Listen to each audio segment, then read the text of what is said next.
तातीरू मिलिब त्राही आसुछि बड़ वर्षा राज्य में पुणी कालबैशाखी वर्षा हेबा नै पूर्वानुमान करिछि भुवनेश्वर स्थित आंचलिक पाणीपाग विभाग। आसंता 24 घंटा मध्य बदली जीव पाग हेब प्रबल वर्षा किछि स्थान में कुआपथर पड़िबा सहित झटका पवन हेबा नै आकलन करिछि पाणीपाग विभाग केन्द्र। शनिवार ठारू राज्यर विभिन्न जिले में बढ़िबो वर्षार विस्तृति 7 जिला को अलर्ट जारी करिछि पाणीपाग विभाग। सुंदरगढ़, केन्दुझर, मयूरभंज, बालेश्वर, भद्रक, गंजाम और कोरापुट रे कुआपथर वर्षा हेबार संभावना रही। संभाव्य वर्षा और कुआपथर माड़ को नहीं पाणीपाग विभाग पक्षरु 7 जिला को अलर्ट जारी कराइछि। 28 तारीख रु 30 तारीख जाए हेब प्रबल वर्षा सारा राज्य रे हेब प्रभावित।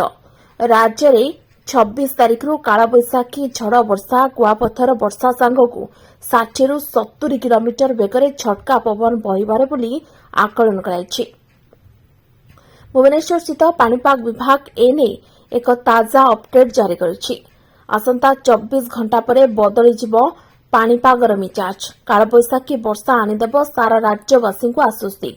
राज्य में जहज खरा को प्रभावित करिब पश्चिमा झड़र आसुथिबा कालबैशाखी वर्षा। शनिवार ठारू राज्य में धीरे धीरे वर्षार विस्तृति बढ़िबो। सेहीपरि 28 एप्रिल और मे 1 तारीख मध्य ओडिशार समस्त जिले में तीव्र वृष्टिपात और वज्रपात सहित केतेक जिले में कुआपथर वर्षा हेबार संभावना रही।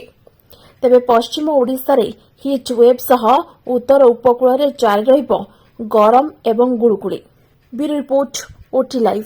अधिक खबर देखिया पय ओटी लाइव को सब्सक्राइब करंतु एवं ए खबर को अधिक शेयर करंतु।